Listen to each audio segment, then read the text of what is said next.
So the Mavs got an early tip-off today, Saturday, against the Boston Celtics at 4:30. Mark Stein, one of the best in the business, one of the most plugged-in reporters when it comes to Dallas Mavericks news, just tweeted out that the Mavs are optimistic that Luka Doncic will return before the All-Star break. Remember, he's been out since Christmas Day with that left calf strain, and we've had a lot of reports saying that the Mavs are hopeful that Luka will be back by then. Luka had a goal that he wanted to be back before the All-Star break. This is the first time I've seen somebody say that the Mavs are actually optimistic that that can and will happen. So right here, what you see is the games before All-Star break. The All-Star break is on Valentine's Day. It starts on Valentine's Day, February 14th.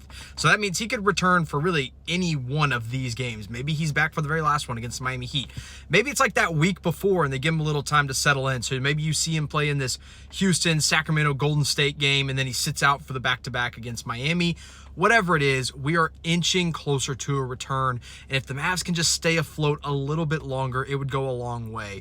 There's a stretch in here. There's a couple stretches in here that give the Mavs a chance. Now, I don't really know. It's hard to say because the injury report is always just full of players at this point right now for the Dallas Mavericks. So you don't know who's going to play, so you don't know who you can and can't beat. But we just saw them beat the Thunder, so that tells me, hey, we could beat anybody, honestly, with whoever's playing. As long as you have at least Kyrie Irving, you got a chance.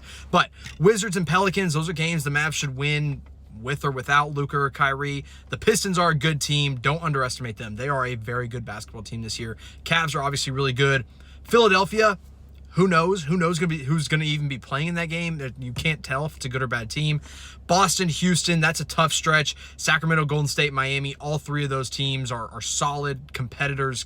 They're good basketball teams. So these aren't going to be easy games, but now that you know there is a light at the end of the tunnel, maybe that gives the Mavs enough juice to say, hey, we just got to hold on a little bit longer before our MVP returns. Good to see some good news finally come the Mavs' way from Mark Stein.